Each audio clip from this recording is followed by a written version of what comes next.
Cycling team. Well, hello and welcome to the Minnesota High School Cycling League's 2020 virtual year-end celebration. Tonight, we'd like to take a moment to reflect on this past season and the accomplishments of our student athletes, coaches, and volunteers. You know, this year was really unlike any other for obvious reasons. In March, the preceding 5 months of planning was completely thrown out the window, and we had to adapt and overcome new obstacles.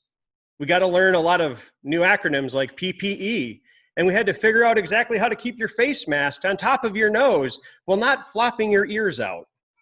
We divided into pods, we took symptom checkers, and we even learned how to disinfect porta potties on a mass scale.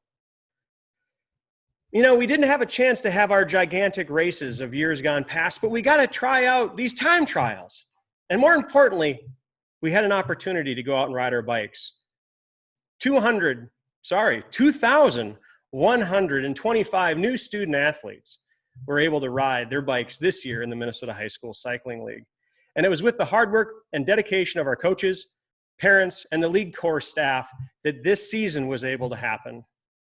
So no, it wasn't the same as years gone past. It wasn't the traditional side-by-side racing, but we got to do something when so many others couldn't. And for that, we're very fortunate. And throughout this year, we saw people continue to embody the 5 core values: to be inclusive with no bench warmers, no tryouts; to be equal, everyone rides, all finishes count; and to have strong bodies, strong mind, and strong character through cycling. And I hope that through all this, of course, while remaining socially distant, we had an opportunity to make new friends. We've got some great new stories to share. We've learned some life lessons. We've built our confidence, we became good stewards of the trail, and we got our families involved in riding. You know, and speaking of that, this year, even with COVID, we got over 300 new kids riding bikes here in the great state of Minnesota. So thank you to the parents, thank you to the coaches, and thank you to all of the student athletes. This year was difficult and complex, and we thank you that we were able to get this done. And it wasn't without the help of some wonderful organizations.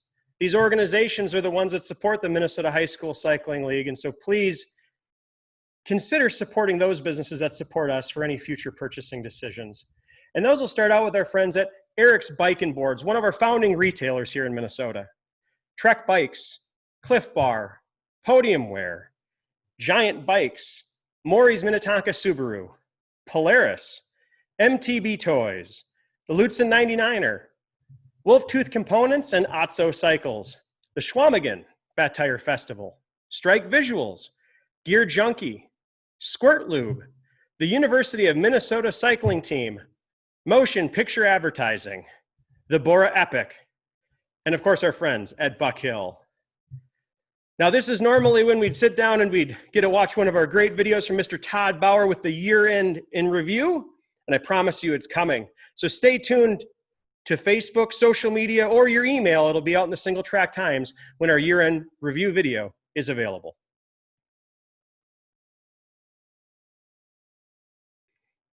Next up, we have our Teen Trail Corps Awards. These student athletes have been working their way towards becoming Teen Trail Corps captains and have dedicated a tremendous amount of time and effort. We call this the Golden Mcleod Award because these two student athletes, for their gender, have spent the most amount of time this year out of the Minnesota High School Cycling Leagues building and maintaining trails. So first up, from Mankato Cycling Team, Jonathan Urban had over 40 hours of trail maintenance this year. I want to congratulate Jonathan as our male Golden Mcleod Award winner. Also, from Southern Minnesota, but over in Rochester, I want to congratulate Victoria Voss for our female Golden Mcleod winner. Congratulations to both of you, and for more information on Teen Trail Corps, please go ahead and visit the NICA website and click on the Teen Trail Corps tab for more information. Remember, the point of this whole program is to build good stewards at a young age so we can gain and maintain more trails here in the state of Minnesota. Each year, the Minnesota High School Cycling League allows the nomination for several different awards, including the Coach of the Year, Assistant Coach of the Year, and the Volunteer of the Year. And then let's not forget the Racer with Heart. We're amazed at the number of nominations this season, and it is terribly difficult to narrow them down because they were all so truly deserving of recognition. We're going to start off this year by discussing our Volunteer of the Year. And, to be the Volunteer of the Year, it's really a monumental task. And we're fortunate to have so many kind and caring people dedicated to help get more kids on bikes. And of course, it's fun. You get to go ride your bike, you get to help out with bike races. There's a lot to get excited about. But there's a lot of other things that happen behind the scenes that maybe aren't quite as fun. And here we have an individual that, yes, they're a coach, but they're being recognized for their volunteer efforts. Because at every single race since this individual became involved in the league, dating back to 2017, they volunteered at every race. Since 2017, every single one of their team's races, they've volunteered. And that goes on top of the fact that they were coaching and they were doing all of the team duties as well. She's been a rover, she's been a sweep, she's been a trackside course marshal, a crossing guard, and a parking lot attendant. If there was a position, she did it. She was the first one to answer the call whenever we said, can we get a volunteer?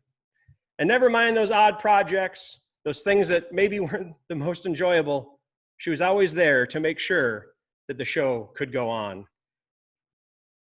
And I think that's what makes this one so hard, is there's no shortage of moments that this person has stepped up to make sure that we could continue on and put on these great races for the kids. And for her 4 years of service, we award Gwen Martin as the 2020 Minnesota High School Cycling League Volunteer of the Year. Congratulations, Gwen. Now, without further ado, I want to hand it over to Mr. Joel Woodward to announce our Coach of the Year and Assistant Coach of the Year. Well, good evening, everybody. This is Joel Woodward from the Minnesota High School Cycling League. I'm here to share with you a couple of awards this evening for coaches. It's a real honor to be here and offer these awards to a couple of individuals. And before I get to that, I'd like to just say a couple of words about the coaches in general this season. I know it's been really, really difficult out there. I know that we faced a lot of challenges with COVID. And the format was very different, and there were a lot of different things to have to adapt to this year. And from myself, from the entire core staff, we saw nothing but professionalism out there and amazing coaches doing amazing work. And for myself, for League Director Josh Mcleod, and from the rest of the core staff, I want to thank our coaches for the amazing work that they did this season and embracing some very complicated and at times difficult conditions with an amazing amount of professionalism and grace. So from us to you, truly thank you for all of your hard work, and to all of the communities that you are in, to all the parents, to all the student athletes, please offer your coaches a great big thank you. And we saw them doing amazing work out there, and we're very grateful for everything that you've done this season. So thank you so much.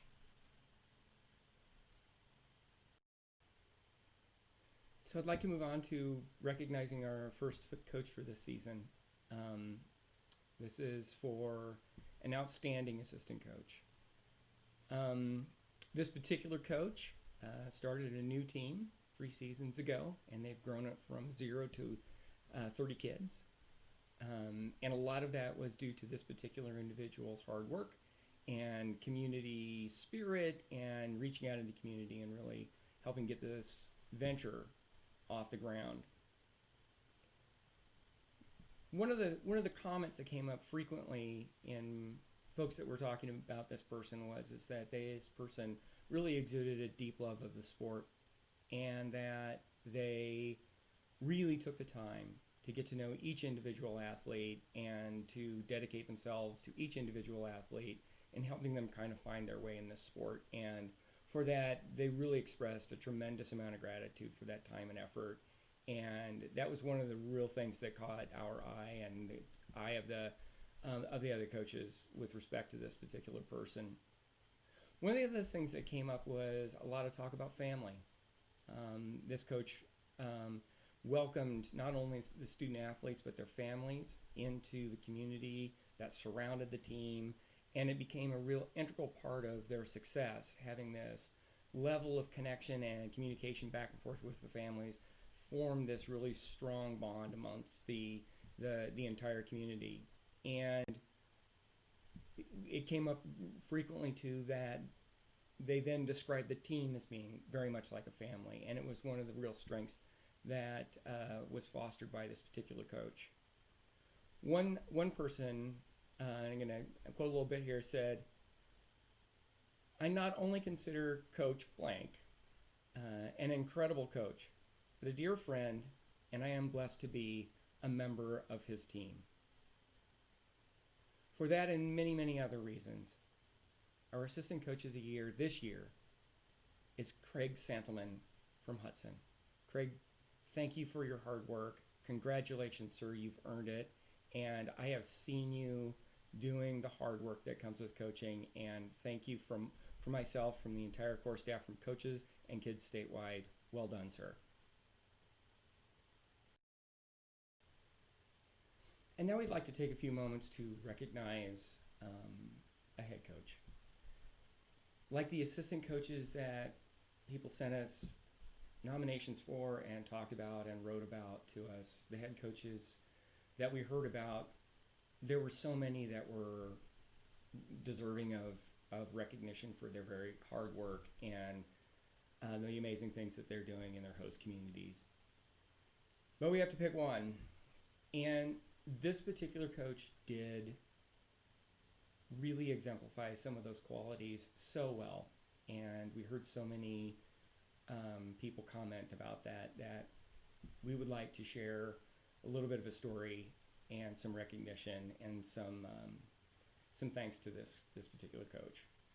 He and his wife started their new team from scratch, and it wasn't an easy scratch build.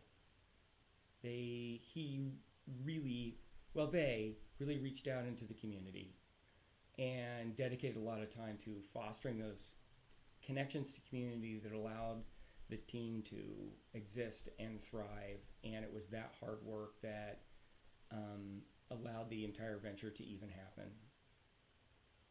One of the examples that we heard about this dedication to the host community and how important that was for the team was that this coach adopted a local set of trails and had the team participate in their ongoing maintenance. And it was that kind of connection and valuing their host community that really made a big difference for the ability of this team to thrive.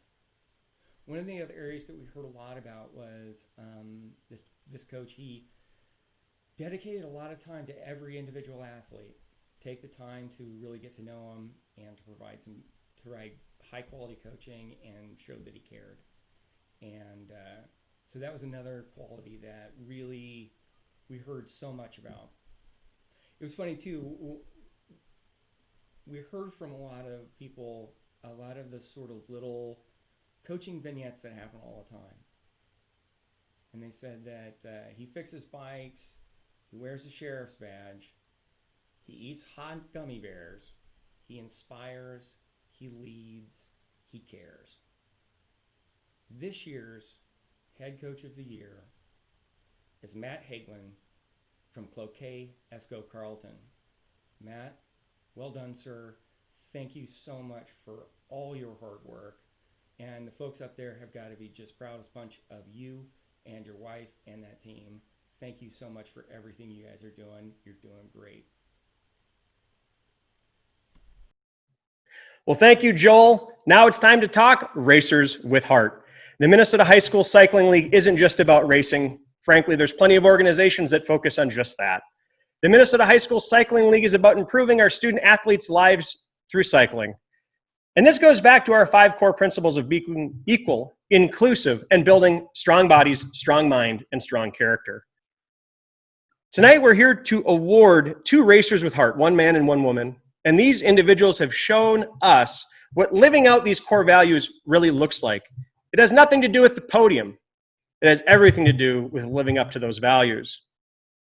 So let's learn a little bit what that looks like this year. Our first Racer with Heart may be our youngest, and that's quite an accomplishment in and of itself. You want to know how everyone is doing on the team? Just ask her. If you're feeling down, don't worry. She'll be right there to cheer you up. Have you not taken your turn to pull the train during a peloton? She'll be there to make sure to cheer you on to get in front of the group to pull your own weight. If you're new to the team, don't worry. You have an instant friend. To her, this was our team, and everyone was welcome, and you need to be a part of it too. No matter what was going on in this individual's life, she was always there to lend an ear, to be a friend, and to help out however she could, which is pretty impressive for a sixth grader. So when you need a little bit more motivation on that last hill repeat, when you happen to be out in the Cannon Valley composite territory, don't worry. Claire Wisdow will be there motivating you from the top of the hill. I want to congratulate Claire on being our 2020 Minnesota High School Cycling League Racer with Heart Award recipient.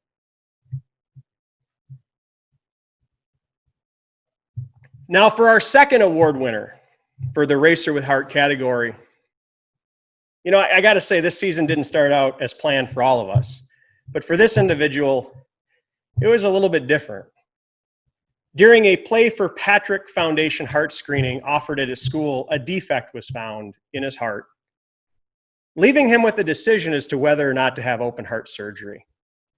This is heading into his senior year. I know that many seniors had to make difficult decisions and sacrifices this year, but this individual had to do it while faced with surgery. And he was reassuring his family and friends that it would all be okay. Fortunately, after a successful surgery at Mayo Clinic, this rider was still sidelined for another 8 weeks of recovery. But as a captain, he had a responsibility to his team and continued to encourage his team and live up to all of those duties that he could, of course, within his doctor's constraints. And then simultaneously helping educate others on sudden cardiac death in youth. So while this training plan wasn't what he had hoped for this riding season, when this student athlete got his all clear, he returned to practice and was able to ride his bike and continued to lead from the front and put on the best darn senior year that he could. So Braden Leeloop from Eastview High School, I want to congratulate you as the 2020 Racer with Heart Award winner. Congratulations. And for those of you looking for more information on SCD and youth cardiac heart screenings, I urge you to visit the Play for Patrick website or talk to your primary care physician, because it really can save lives. Now, this is normally the point in time in the year where we talk about the 2021 schedule. And I'll be completely honest, we don't know what next year is going to bring. We're hopeful that we have the opportunity to return to side-by-side racing, but we also know that we can do a time trial series. And every year in the off season, we sit down with the coaches and we have some coach town halls and we talk about what went well, what didn't, and how can we improve for next year. So what I can tell you is we're committed to getting kids on bikes, and we're not going to announce our race season because we don't know what it's going to be. But watch your emails and we'll have information coming out in the spring as to exactly when and where those races will be. But rest assured, if we're able to put on events safely, we'll be out there to do what we can for each and every one of you. And I'm going to point out something too. Next year is 2021, which means it will be the 10-year anniversary of now the Minnesota Interscholastic Cycling Association. And so rest assured that for our decade of dirt, it will be awesome. Now, there's a couple people that I need to personally thank, and this is a group of dedicated volunteers that are responsible for things that extend well beyond coaching, well beyond the race day. These are the first ones to the events, they're the last ones to leave. And it's because of these countless hours that these people put in that we're able to do try it out sessions, dirt schools, conduct coaches trainings and skills challenges, all of the other various things that happen within the organization. I have no words to convey my sense of gratitude, especially on a year like this past one. It's been a difficult and hard year. But I want to, from the bottom of my heart, thank each and every one of our core staff members. And I'm going to take a minute to read them all off because I don't think a lot of people realize just how many people it takes to keep this organization rolling. So first off, Larry Atkinson and Ops, Mary Drew, Ops Registration and Board Member, Joel Woodward, Coaching Director, Chris Oakley, Medical Director, Katrina Booty, Grit Dirt School and Demo Team, Mr. Todd Bauer, Photography, Jeremiah Van Bakkeren, Race Director, Ur Tosin, Referee, Chris Beyer, Timing and Scoring, Ed Heston, Teen Trail Corps, acting as Safety Officer this year, Eileen Benson, Volunteer Coordinator, Tim Backlund, Announcer, Mike Bush, Demo Team and Board Member, Rich Jameson, Medical Team, Chad McDonald, Course Setting, Kathy McDonald, Course Setting, Tim Vosberg, Course Setting, Dirt School and Demo Team, Chris Klein, Ops, AJ Benson, Ops, Jack Smith, Ops, Lutzen Adrian, Ops, Zachary Coughlin, Ops, Jack Smoody, Ops, Katrina Haas, Marcom, Ben Jangula and the Blue Line Medical Team, taking care of all of our medical needs at the races, Christina Spencer, Medical Director, Emily Good, Referee, Jackie Knight, Registration, Julie Craig, Registration, Krista Cleve, Ops, Paul Winooski, Sponsorship, Mari Kitzvo, Demo Team, Derek Chin, Demo Team, Rebecca Walsh, Volunteer Coordinator, Julie Gouyer, Demo Team, Ted Jackson, Demo Team, Greg Rhodes, Demo Team, Aaron Hislop, Medical and Demo Team, Joanna Hislop, Medical and Demo Team, and finally, Bruce Bokshin with Precision Timing, doing all of our timing needs this year. Thank you to each and every one of you that helped out. That was a long list. There's a lot that goes into this. And I know that my name goes out on some of the emails, but it's really because of those people that we're able to have a fantastic season. So thank you again. You know, in 2012, as we set up for race number 1 at Salem Hills, we had no idea if anyone would show up. And I know some of you may have heard this story before, but you know, that year we had 151 student athletes in the league, the entire league, right? Everyone, every category. This year alone in 2020, we have 178 seniors graduating. So to the departing class, I want to quote Albert Einstein. He said it best: life is like riding a bicycle. In order to keep your balance, you must keep moving. Everyone is here for a different reason, but we all share a passion for cycling. And I sincerely hope that you all were able to meet new friends, make some great memories, and build a strong body, strong mind, and strong character. To my seniors, I wish you best in the next chapter of your life, wherever that may bring you. And remember to always keep moving. Thank you to everyone for a wonderful 2020 season. And I look forward to seeing you in 2021 for our Decade of Dirt with the Minnesota Interscholastic Cycling Association.